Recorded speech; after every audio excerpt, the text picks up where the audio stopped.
Good.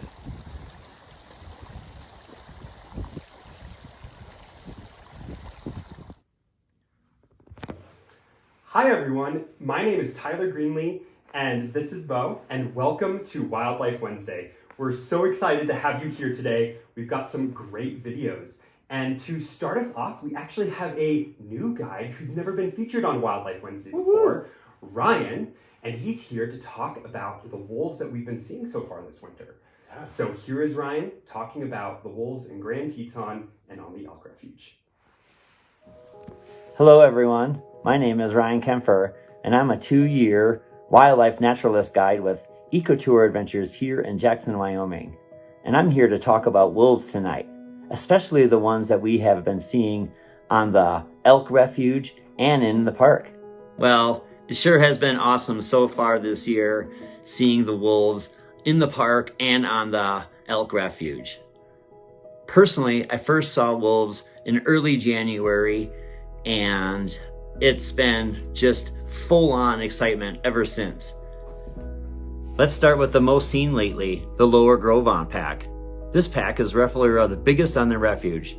Not sure the exact number, but I have counted 14 in one of my most recent sightings. This individual pack, mostly grays, have a big history in the area.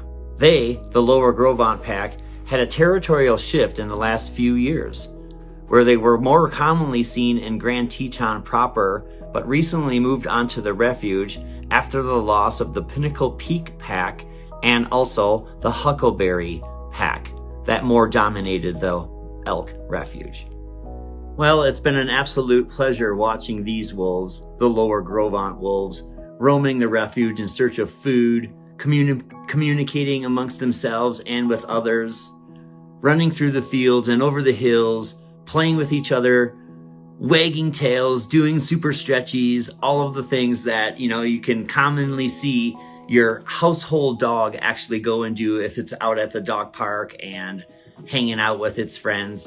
You can see how exciting this gets for all of us. It's seeing wolves and, oh my God, watching them in their natural habitat and seeing them run through the landscape with this freedom that is so, it's just so unexplainable. You have to come on out on tour with Ecotour Adventures and just kind of see it for yourself because it's really, really that exciting.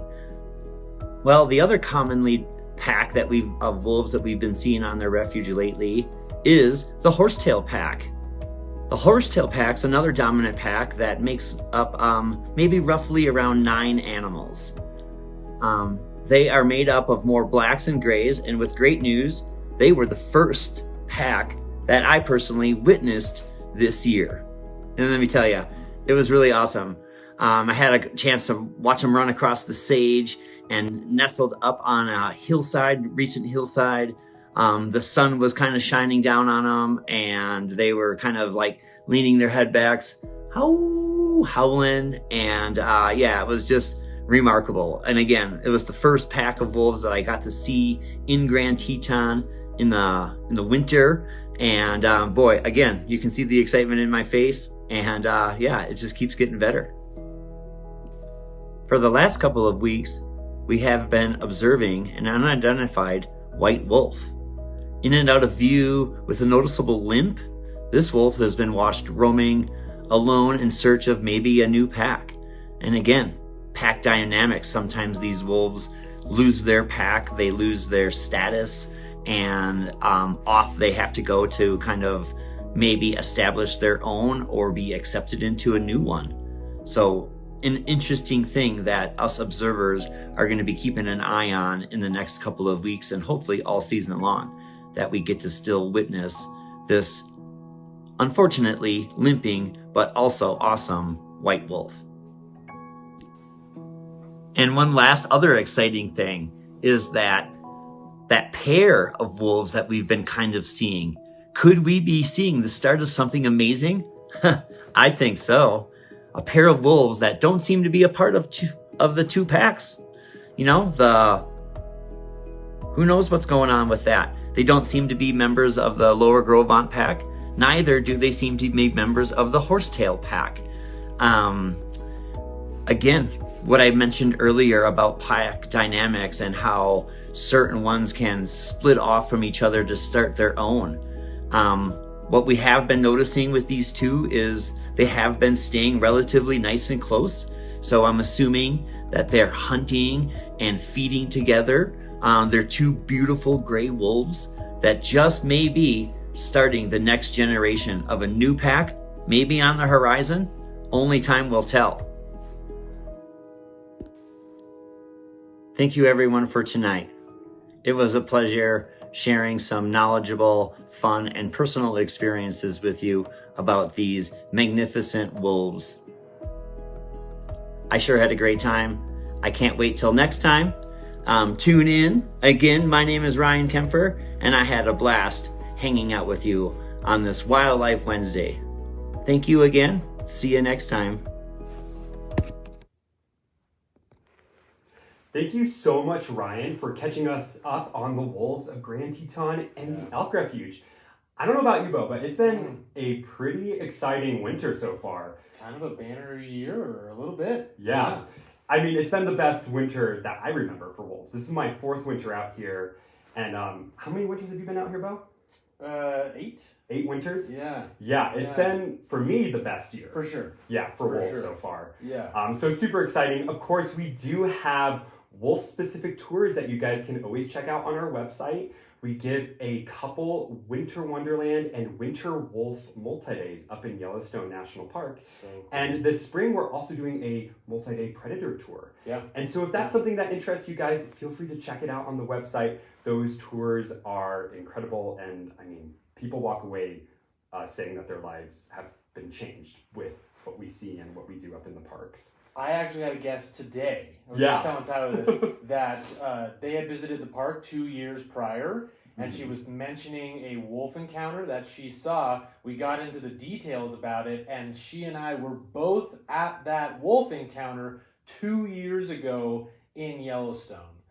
So these memories are not like, oh, I bought celery today at the grocery store. These are like core memories that will stick with you for a while. So much so that your friends and family will be sick of you telling it over and over, but that's okay because they're yours. And even as guides, like we'll have these connections with guests that we just remember for our entire lives. Also, and we're out there every day. Yeah. And so feel free to check out those programs. Up next, we have a familiar person, or really a familiar voice.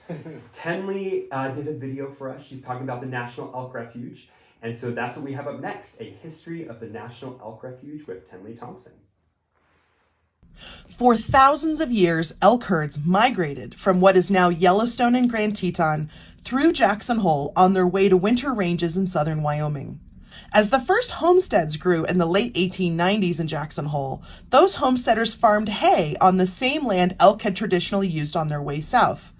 Elk migration routes were increasingly disrupted by settlers' wire fences, and elk gradually ceased to migrate beyond Jackson Hole. On top of all this, wearing elk jewelry became a fashion item starting in the 1890s. An elk tooth on a watch chain was considered a status symbol. This created a large demand, and elk ivories could cost as much as $100 a pair. One of the molars on the elk is actually made of ivory, a little known fact that is embodied by their scientific name, Cervus elephas, or in English, the elephant deer. The American elk ivory was a hot commodity, and hunters flooded into northwest Wyoming.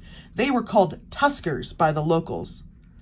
Tuskers were poachers and killed elk by the thousands. And it was said that tuskers killed more elk in a single winter than were killed in 10 years of normal hunting.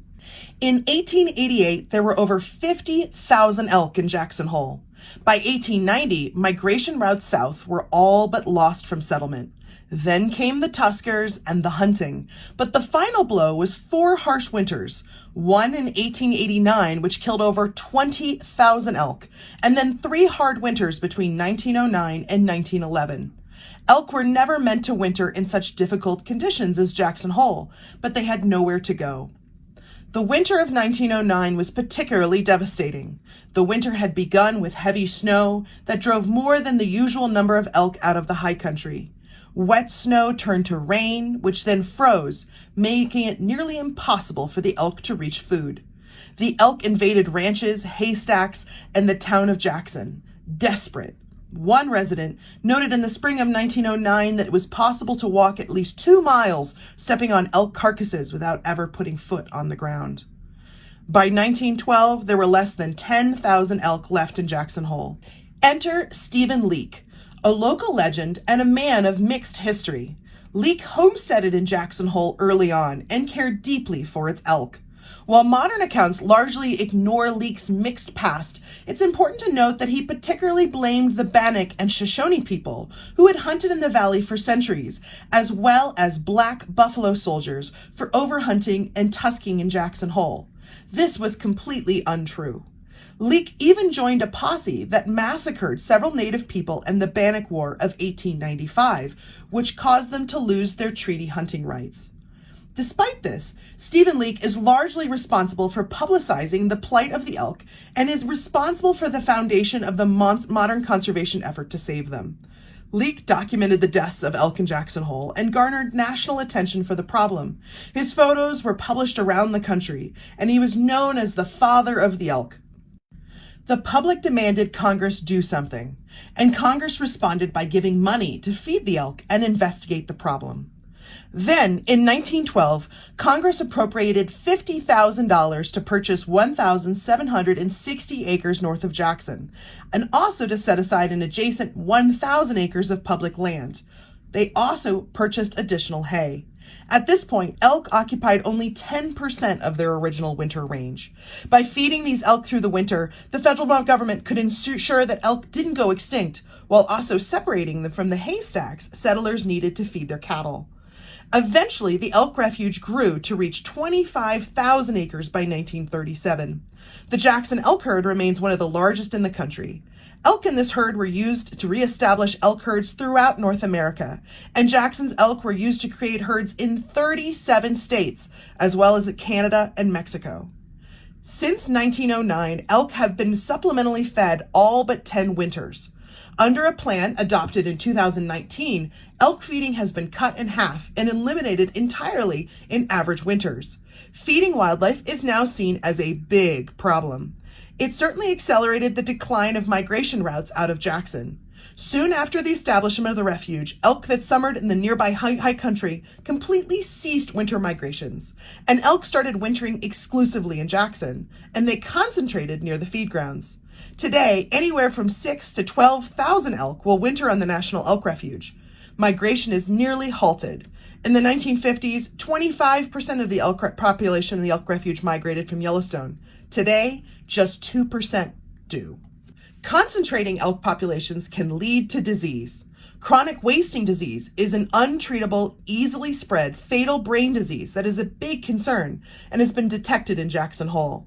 Brucellosis can spread on a feed ground and be very harmful to the cattle industry. Wyoming Game and Fish Department feels elk populations are too high. Among other issues, overpopulations of elk outcompete mule deer, harm the land, and impact many different species negatively with their abundance. But eliminating feeding could be very harmful to the local cattle industry, as elk would again leave the refuge and quickly eat ranchers' hay that they set aside for cattle. Eliminating feeding could also mean that thousands of elk could die during each of our difficult winters, which likely would not be publicly supported. It is clear, however, that feeding them is doing the population of elk great harm. One thing is clear. The migration routes that elk once used are forever lost. So finding a way to best support wildlife populations and human needs for the landscape continues to be a challenge the elk refuge faces after more than 100 years. And it will always be a challenge in Jackson Hole. In the meantime, seeing the thousands of elk that winter on the open ground north of Jackson will always be a thrill for visitors. And the elk on the elk refuge also protect an entire ecosystem of over 150 bird species and lots of other amazing wildlife. The National Elk Refuge is an early conservation success story that ultimately saved the western Wyoming elk. For Jackson Hole Eco Tour Adventures, this is Tenley Thompson. I hope you enjoyed learning a little bit more about Jackson Hole's National Elk Refuge's history. Thank you so much, Tenley, for talking with us about the National Elk Refuge. It's a pretty incredible history, and we as guides are super lucky to have the National Elk Refuge because, of course, it means that we get to work here and see wildlife all winter long. We get to take you guys out to see the animals. Totally. Okay, gang, up next, we actually have a video from Tyler. And one of the cool ways that we can get to know wildlife besides seeing them in the moment is leaving small cameras in the woods for extended periods of time and seeing what walks by, what flies by, what moves around. So Tyler has a series of cameras, I believe, out there on the National Forest property, so U.S. Forest Service, and he went out there. He has to go back out there every time and collect the camera, and he put a little video for us together. So let's see what walked by in the woods for Tyler's cameras. Sounds good. Yeah. Hi everyone, this is Tyler here. For this Wildlife Wednesday episode, I wanted to take you guys on an adventure. Recently, I went out and set up a camera trap up in the Grand Teton National Forest, and I kind of wanted to share this experience with you guys. Along the way, we saw lots of cool animal signs, including beaver chewings and this beaver dam. I chose this area because of its remoteness and because of the amount of wildlife I had seen previously in this spot. Now, along the trail that we were hiking, we encountered lots of animal sign, including this elk track. We also saw lots and lots of bear tracks. Here's a black bear, and here's a giant grizzly track, and here's my bear spray next to a bear track. And it was pretty insane seeing the amount of evidence for bears in this area. Because of the amount of bear sign, I did go hiking with several people. And so here's the disclaimer. Please bring people and bear spray when you go hiking in grizzly country. Also, this camera trap, which you can see pictured here, set up on the tree, was set up outside of Grand Teton and the Elk Refuge. If you want to set up a camera trap in those places, you do need a permit. But in the National Forest, you don't need a permit to set up a camera trap. And so just make sure that you're following the local rules and regulations for whichever area you're trying to photograph animals in. And so here's the fun part. Here are some of the animals that we were able to capture on camera in this location. At the spot, we put it up in October, and you can see the date and the time that these videos were taken. The date is 2024. I messed up with a camera setting there. It says 2021. It's actually this fall. One thing that's cool is this camera was set up right on an elk migration pathway. And so you can see all of these elk moving through the area. They are heading in a western direction. And I believe that most of these elk during the winter end up on the National Elk Refuge, which is pretty cool. We might be seeing these elk on tour. Now, elk were not the only migratory species we saw on our camera traps here. We also ended up seeing quite a few mule deer also, which will appear here in a video. Amazing that these elk can actually see the infrared light from the camera trap. You can see them stopping and looking at it.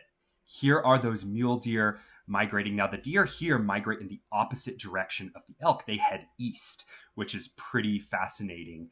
Now, all of these migratory animals are dodging predators on the landscape as they migrate. And of course, we saw all of those grizzly bear tracks on the hike into this location.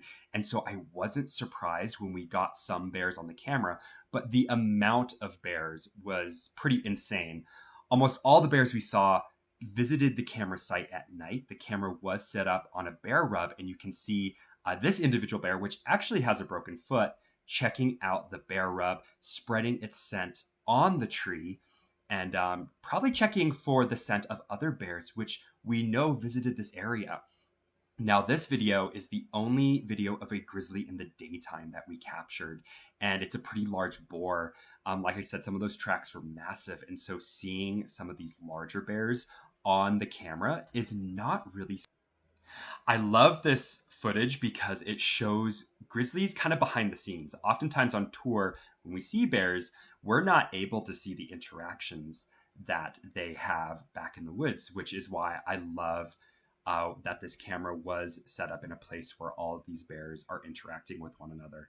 Now, grizzlies were not the only predator that we caught on this game camera. We also caught a wolf. And so check out this beautiful black wolf coming by the camera. I slowed it down so you guys could see it. And here's one more video of it. Beautiful black wolf. You could see its eyes glowing yellow. And so pretty cool that we got both predators, both apex predators on this camera. We also got a couple foxes on this camera as kind of a bonus species, which is pretty exciting. And so here's the final fox. Thank you guys so much for tuning in and checking out these camera images with me and going on this little hike, this adventure up in the Grand Teton National Forest. And I hope to share more camera footage with you in the future. We'll have to see what my other cameras get.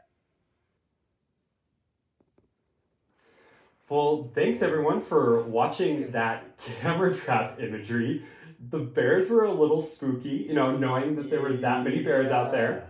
The first time I went down this trail, and I can't tell you where it is, but I can tell you that it's in a pretty remote spot.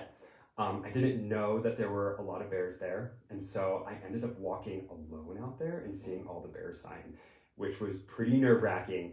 The second time I went, I brought 7 people with me because of the amount of grizzly bear tracks that I had seen. And so, cool experience, but whenever you're hiking in bear country, be sure to bring friends and bear spray. Those 2 things will help you out a lot. Well, great.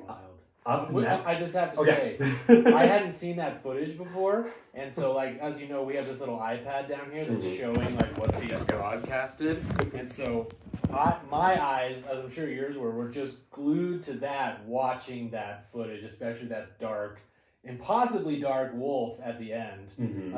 So cool to get those glimpses of like what their lives are like when they're off the road, when they're out of view, and just being bears or wolves or foxes or deer. That's really cool. Totally. Really cool. And if you guys want to see something cool, after the broadcast, go back to that black wolf and pause the video and you can see its eyes glowing yellow, which was crazy for me. Yeah, that's cool. Cool. Well, up next, we have some other dogs to show you guys. Not wolves this time, but a little smaller. We have red foxes with Laura. Hey everyone, this is Laura. The winter season gives us a great opportunity to see red foxes in the greater Yellowstone area.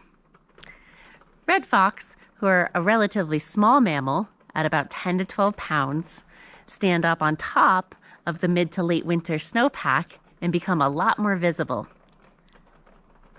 Foxes might be out and about on top of our thick snowpack, hunting for rodents. Sometimes we see a fox stop and tilt his head right to left to better hear or triangulate the sound of a rodent down beneath the snow. Then he might dig with his paws, or if he's sure of the location of that rodent using the Earth's magnetic field, he might dive in head first with his tail wagging in the air to tackle or capture a rodent for a meal. For me, that's one of the most exciting things to see in the greater Yellowstone area, especially if that fox is successful. Fox walk really well on top of our thick snowpack. They've got extra fur between their toes to help support their body weight on top of the snow, almost like they're wearing natural snowshoes. That fur also helps to insulate their paws from the cold. Around here, fox are quite fluffy. They've got really nice big full tails, which they use to curl up in when they bed down for a nap or for the night. Our North American red fox is a species that originated in the Old World over in Europe. We think that our red fox of North America deviated genetically from the European fox about 400,000 years ago.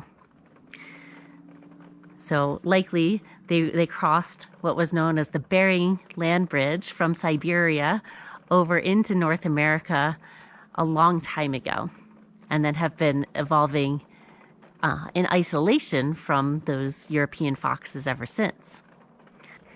Contrary to their common name, red fox, our local foxes can be born in a variety of colors. Of course, we do have red or light red colored red foxes here, but we also have cross foxes, silver foxes, and the occasional black fox. Cross fox means a cross or combination of red and black coloration. Usually those individuals will have a cross of color right over their shoulder. Occasionally we do see silver or even black colored red foxes. They're still part of the same species, but they have what's called melanism, or too much pigment in their fur, giving them that dark appearance, as black as my jacket. But the silver and black colored foxes that I've seen around here still maintain that little white tip on the end of their tail. Thank you, Laura, so much for talking with us about red foxes. Yeah. And I'm seeing lots of comments. You know, we have that iPad down there. Lots of comments about foxes hunting, which is such a cool thing to see. Yeah, it's cool. We see it with foxes and coyotes. Yeah, totally. Mm-hmm. Totally. And I don't know, remember when the Horsetail Creek pack was out last year? Yep. And that yearling wolf was kind of Yeah. doing the fox that hump? mousing, Yeah. big jump, face first. Mm-hmm. Always impressive how committed they are. Yeah. So like, my head is gonna hit first. Yeah. I'm gonna get that thing. I imagine trying to eat like a bowl of spaghetti the same Mhm. way. I don't know if it would be as rewarding, but yeah, cool to see all those dogs do that. Or like when there's a hard crust Yeah. of snow Yeah. and they just like smack their face Yeah. into it, or Yeah. they're like, I don't know, their spine like crunches up. It looks so Yeah. uncomfortable actually. If you're hungry, I suppose. Yeah. Yeah. Well, up next we have actually Bo Yeah. talking about the snowpack, Yeah. which is super exciting. I actually learned a lot from this video. I've never taken an avalanche course, and so I learned a little bit from Bo about the snowpack. And so that's what we have up next. Enjoy. Hey, Wildlife Wednesday, Bo here. We're talking about snowpack. We're talking about how it's important to us, and we're talking about why it's important to animals. Big animals like elk, moose, deer, bison. Smaller animals like weasels, and a few animals in between like wolverines. Let's check out and see what's underneath this snowpack.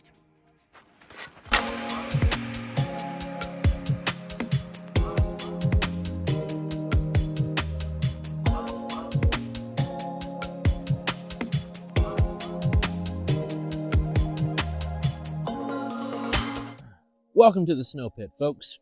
So, to study the snow pit, either from an animal kind of conservation ethic or from a outdoor recreation ethic, we bring tools. Your size, I brought the shovel, I brought the probe, and I brought this little kit right here. This is a snow science kit, and it helps me understand the snowpack. Helps me understand the lasagna of layers that are happening right underneath here. So it helps me understand the quality and the quantity of the snow. So let's start from the human side of things. We want to know what's going on with the snowpack because a lot of people out here, myself included, love to recreate in the national forest, in the national parks. And we want to do that safely. The big thing we're thinking about is the threat of avalanches, okay? Avalanches happen because you have three things. You have snow, you have a slope, and you have a trigger. So I'm worried that I will be the trigger for that event on that slope that has all that snow, and the avalanche will run down there and kill me and bury me, and my mom will be really mad. And a lot of other people, hopefully, as well. So when we're studying the snow, we look at the safety aspect. We look at how collapsible, how reactive is the snowpack. The big thing that we don't want is we don't want a big, heavy, strong layer on top of a weak layer.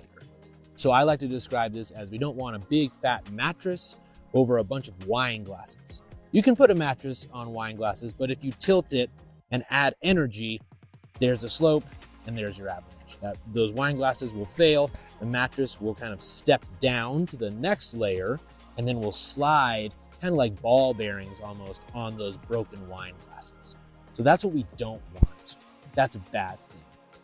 So when we look at this, we start to feel the layers. There's kind of some protocols that help us understand as we go through the snowpack, what are we feeling? What's the quality of the snow? Is there kind of a strong over the week?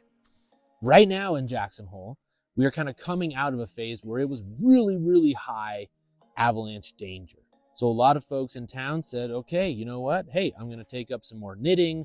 I'm not going to go out there as much, or I'm going to stay off of slopes that are steep enough for avalanches to occur.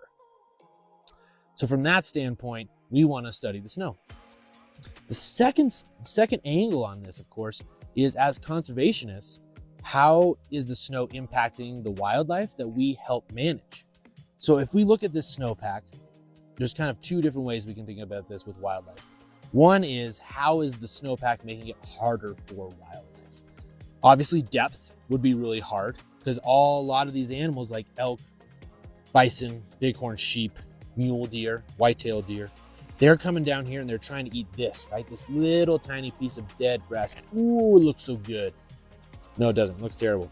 But that's the only option that they have, right? And they have evolved so that eating a ton of this dead grass will keep them alive.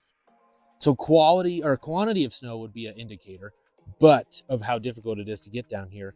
But the other thing is the quality, right? So think back to our lasagna metaphor right here, is that if there's a big ice layer, or say there's like a really weird funky layer that is hard to dig through, that might impact the mortality rate for, say, all of the bighorn sheep or all of the elk or all the bison that live in this ecosystem.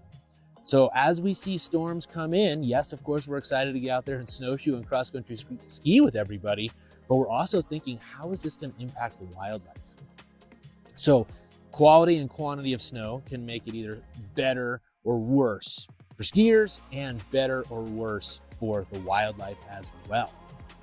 So the other frame of how does snow help wildlife? Many animals burrow in the snow. Martens, pine martens, which are kind of a medium member of the weasel family, the mustelid family, they will burrow in the snow. You also have the largest land-dwelling member of the mustelid family, the wolverine, which will burrow in the snow as well and dig little dens in there. You also have animals, say, like weasels, ermines, those animals that turn completely white in the wintertime, and they run down in here.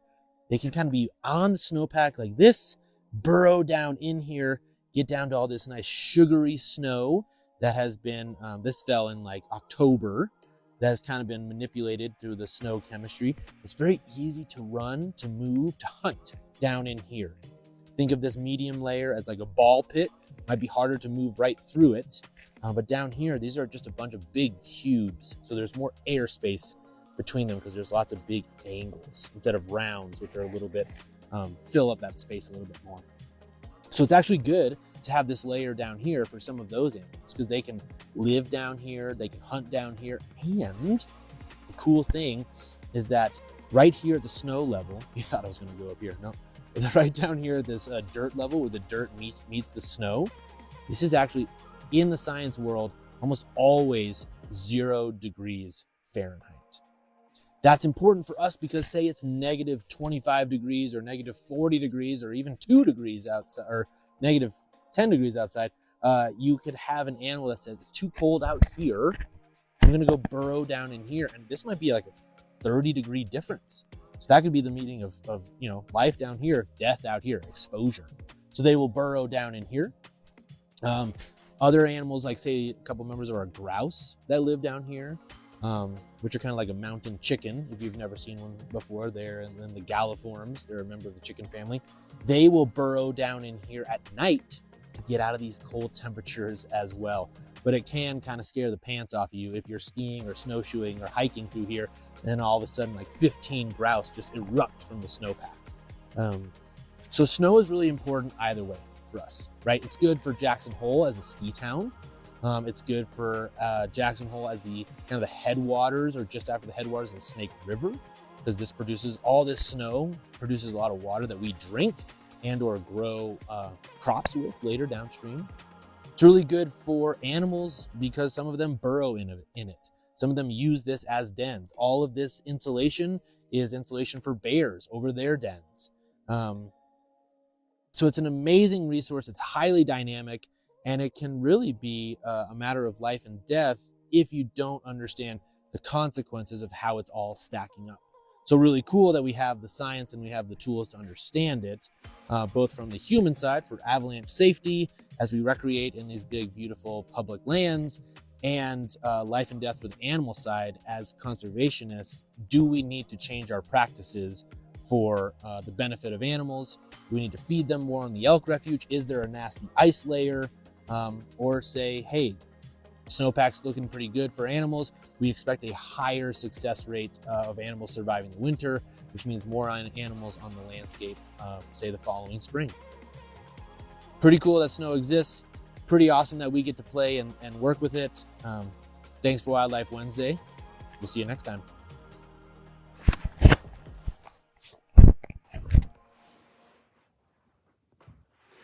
Well, it's always fun to make these videos every month for you guys because I learned so much from our other guides. Like, I had no idea really the conditions that would affect the snowpack for skiers.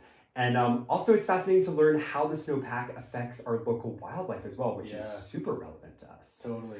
Yeah. So thank you guys all for tuning in and watching the videos that we work so hard to put together. And so up next, that's the end of our videos for this month.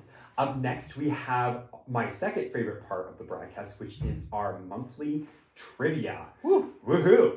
And we have a good question for you this month, and we'll be answering last month's trivia question. However, before that, we are going to show you guys our sponsored item. And to give you guys an idea of how trivia works is we have a question and we have a sponsored item. If you answer the trivia correctly, then you get a free item from our web store. Yeah, or you get put into a drawing for a free item on our web store. So there'll be one lucky winner for whoever answers trivia correctly. Woohoo! And so without further ado, we have our item of the month, which is our locally sourced beanies. If you go to our website, we do have a lot of different apparel up for sale. And one thing that's really cool with our apparel is that all of the proceeds actually go back to the guides. Yeah. And help pay for guide benefits such as health insurance. You know, as guides, we're working in the field almost every day. In the winter, we do a lot of snowshoe and ski tours. Plus, a lot of our guides are, super physically active going on skis. I know, Bo, you did a 6-mile ski the other day? It was super far. We did. Yeah. We did. Yep. Yeah, and so a long cross-country ski, and so that health insurance is really important for our guides out in the field. And so if you guys are interested, feel free to check out our web store. Yeah. And then that leads us to our trivia questions. And so let's check out the trivia question from last month. And if you guys are wondering what it was, this is a good one. Yeah. What it was. Okay, yeah. Bo, you came up with this I remember. one. Yeah. Now I remember. Bo came up with this question. And so to show you how trivia works, I do have my iPad up here. This is how we're running the show. And so I can actually see all your comments from this iPad, and I'm able to select different videos. And so here is the video from last month. I had a suspicion this would happen. We're having a little bit of a technical difficulty here, and so I'll just tell you guys the question. Okay. It's how low did the bison population in Grand Teton National Park get? And I think for this question last month, we gave some background on the history of bison to try and help you guys out. Bison were brought down from Yellowstone and were actually in an enclosed pen within Grand Teton National Park as part of a zoo.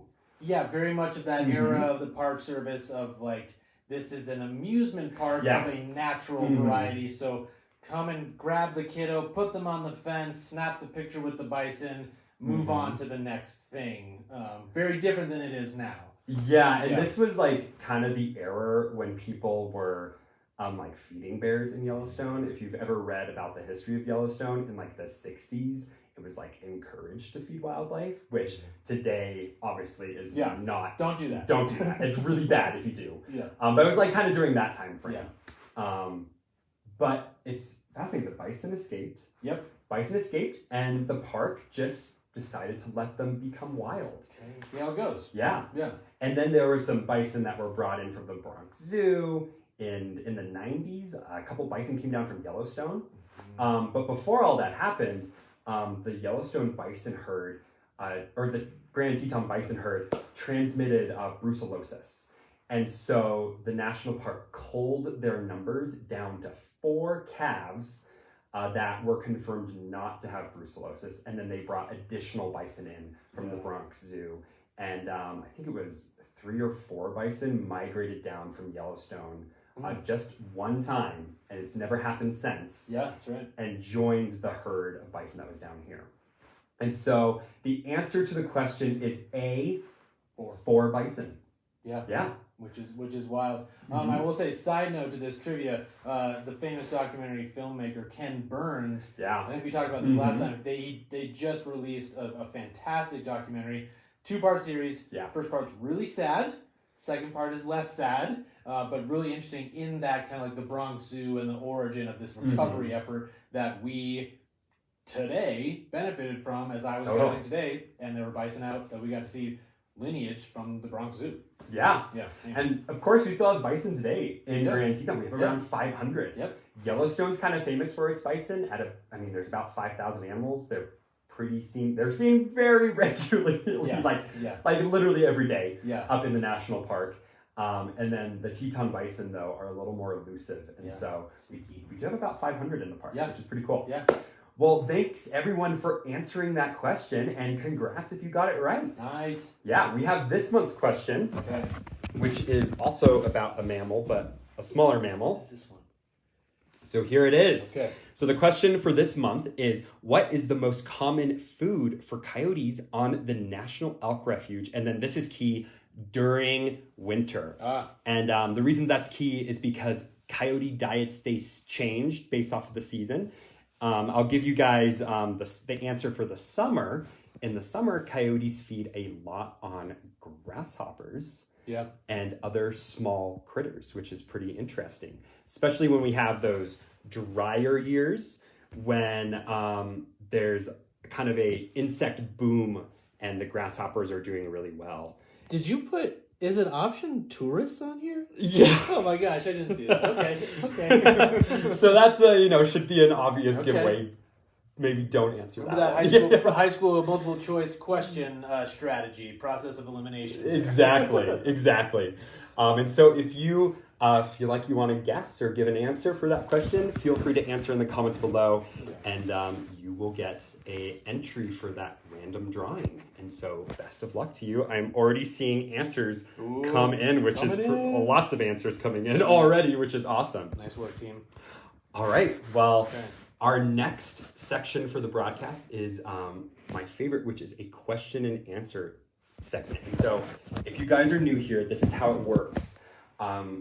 You go to the live broadcast, and in the comments, you can ask us any question about wildlife or about the local history and geology of the place, and we will do our best to answer. And we welcome all sorts of questions, and if you, and questions from all ages, so kids, and kids for sure. We love to take kids on tour and stuff, and we love their questions. So if you have a little one watching, have them answer or ask us some questions. And so what we're going to do is we're going to go from the top to the bottom.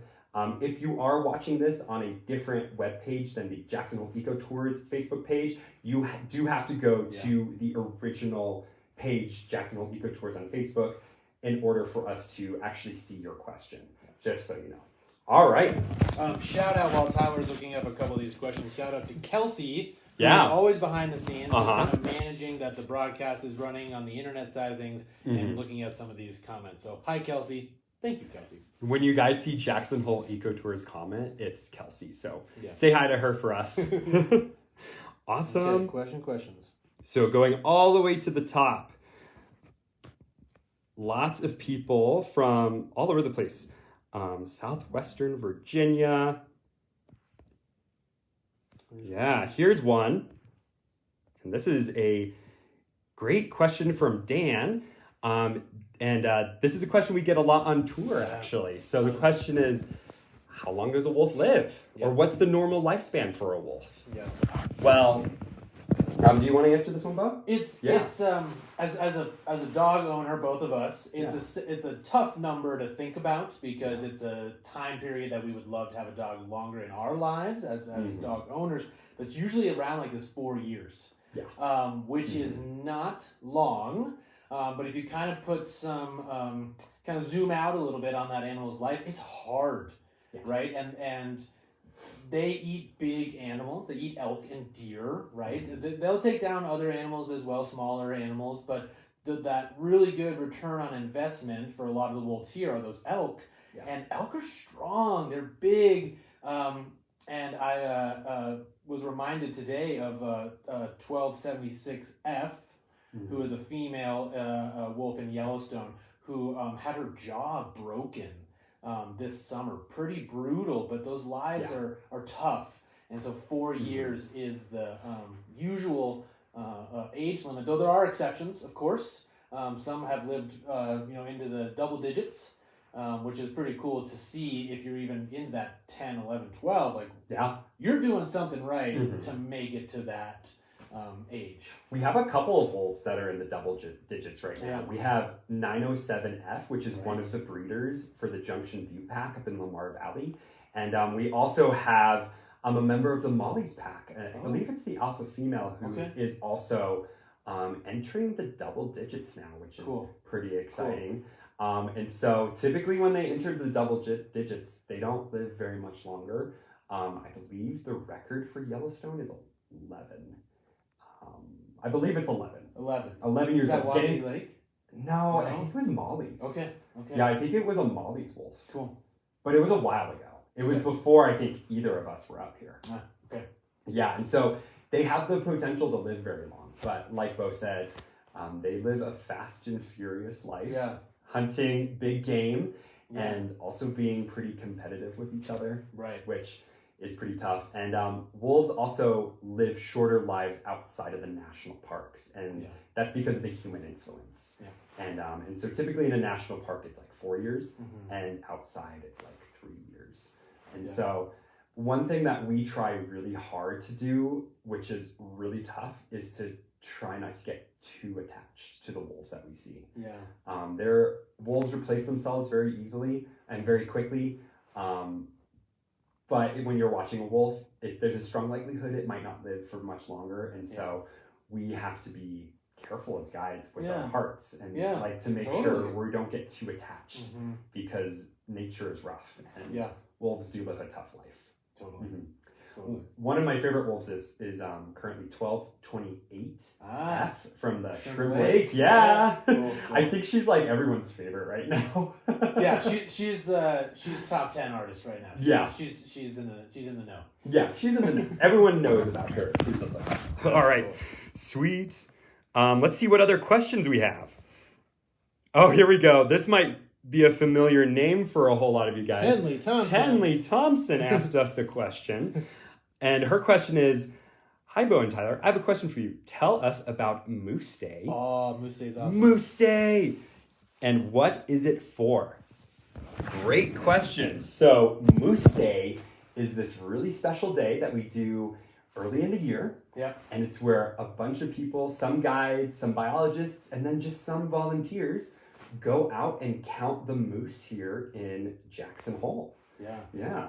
And it's kind of a way to like get a count on where the moose traveling and what numbers. For some reason, are we seeing more in this drainage versus that drainage over certain years? Are there more bulls or those males or cows, those females in different areas? And it's really cool to like think like a moose at some level and kind of track them in that way of like, oh, this makes sense. Okay, the vegetation is here. This is going on. Oh yeah, and then boom, there's one. Yeah, there's a moose. Totally. Yeah. It's so much fun.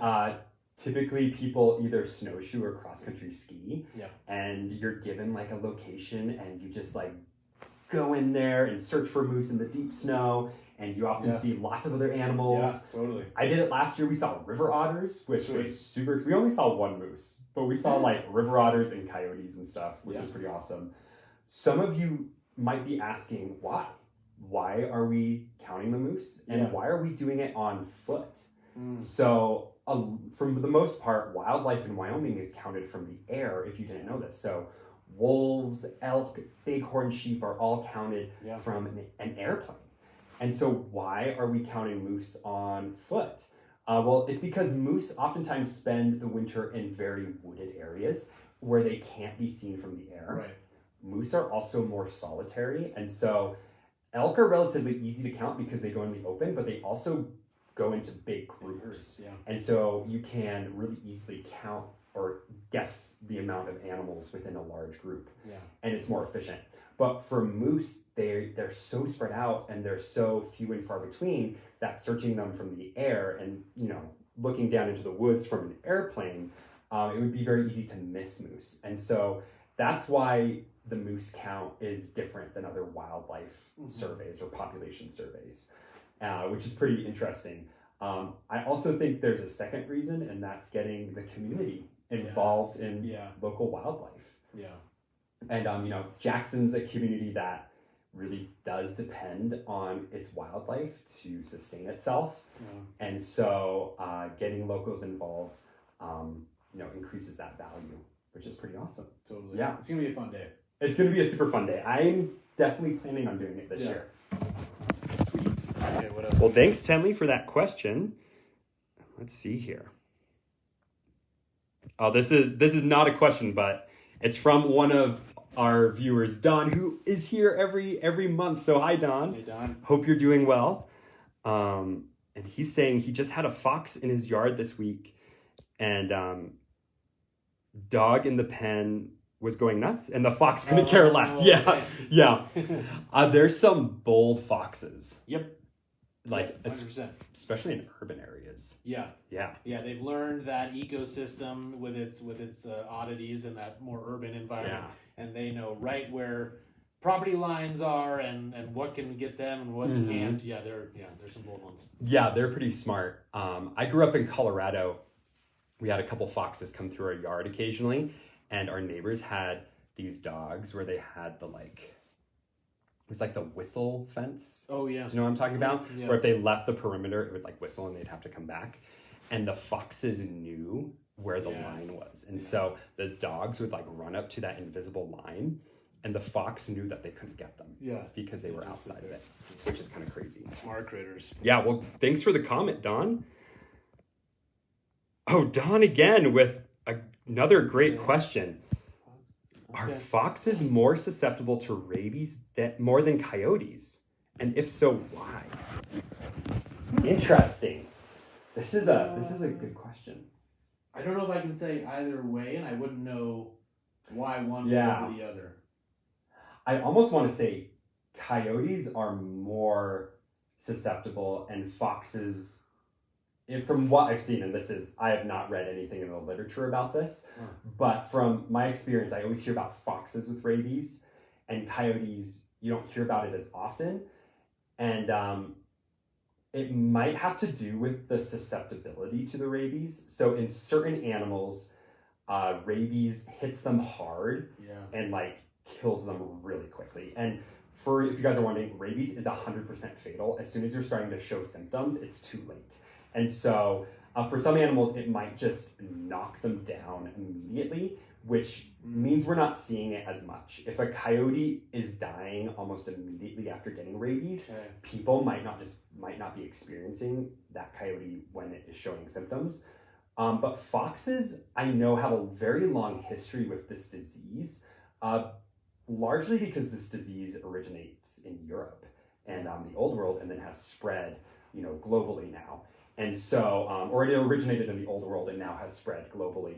And foxes have a much longer history with the disease than coyotes would. And so they might have a little bit more resistance to it, which means they might show symptoms for a longer period of time. Another reason could be a lot of foxes live in urban areas around people. And so it might be that the amount of rabies... More observations or something? Yeah, we're seeing it more. Yeah. If that makes sense. Yeah. That's a really interesting question and a hard one to answer for sure. I will say that, different mammals have different levels of resistance to rabies. Some good examples would be rodents don't get rabies because their body temperature is too high. Yeah. And so it kills the virus as soon as it enters their body. And then bats have a co-evolved with it. And so they just live with rabies often without showing symptoms. Certain bats certainly are that way. Which is why bats are one of the biggest spreaders of rabies, is because they can have it without showing any symptoms. Yeah, and without even dying to it, which is pretty interesting. Yeah. That being said, if you ever get bit by a wild animal, especially a bat, you need to go to the hospital immediately and get a rabies vaccination. Start it. There's like those protocols, right? Yeah, it is immediate. Yeah, it's immediate. Like, and there's a series of shots that you have to do. There's like one person on record who has survived rabies, and she was put in a medically induced coma and then was able to was brought out of it when the virus subsided. She's the only person to survive rabies. She was bit by a bat. So, yeah. Crazy. So my advice is never pick up bats, never handle bats unless you're a professional, and if you do get bit by a wild animal, be sure to go get a rabies vaccination. Yeah, and I don't think they're as bad as they used to be. Oh, really? Okay. Yeah, they used to be in the stomach, and now I think they're just a normal. Okay. Yeah. Great question, Don. Thanks. All right, let's see what we have next. This is gosh. Awesome. Howdy from San Juan, Puerto Rico. Sadie, oh my gosh, thank you for joining us from far away. Yeah. I'm thinking we should do a challenge on who has logged on to this broadcast with the furthest amount of miles or distance from us here in Jackson Hole. That could be a cool. You have to. I don't know how you have to prove that. Like, take a video of you watching this and like go outside and show like the Eiffel Tower or something. I don't know how we would prove that. Maybe it's just an honor system. We trust you. We love you guys. But that would be a kind of a cool, like, who has the furthest mileage from Jackson Hole while watching Wildlife Wednesday. That's awesome. Totally. Yeah. So let us know in the comments where you're from, and we'll see who's the furthest away. So far Sadie's winning. Sadie, nice work. Sadie, this is kind of cool. You're from San Juan, Puerto Rico. I grew up in the San Juan Mountains in Colorado, which is kind of cool. That is cool. Yeah. Awesome. Sadie, you could also just win this every single month if you're the I know, only person. That's true. So you could just dominate this competition. So that could be fun. Okay, what else? Awesome. So Kelsey put up the link for the store in the comments. Thank you so much, Kelsey. And then here is also the link for the hat in the comment section as well. Cool. Awesome. Ooh. Libby, the Center for the Arts is doing a screening of the film Return of the Grizzly, and wildlife photographers will share stories. Do you know if they will be streaming it? Let's see. I actually attended that last night with some. It was a really cool film with a very famous lover of grizzly bears, a fellow by the name of Doug Peacock, who submitted some of his footage from like a 16 millimeter old school camera of like grizzly bears in Yellowstone way back when. I don't know if they're going to be like putting that up online or like streaming any of those comments that some of the photographers and other folks like the Wyoming Wildlife Advocates folks were there as well. I'm not sure. I wonder if it's just if you would reach out straight to the Center for the Arts, because they would be the ones who might have that all those recordings. Yeah, but it's a great one. If you have an opportunity to go see that Return of the Grizzly, really interesting how our relationship with bears has changed and how we can change it, like on a better path for them and for us going forward. It was a cool film.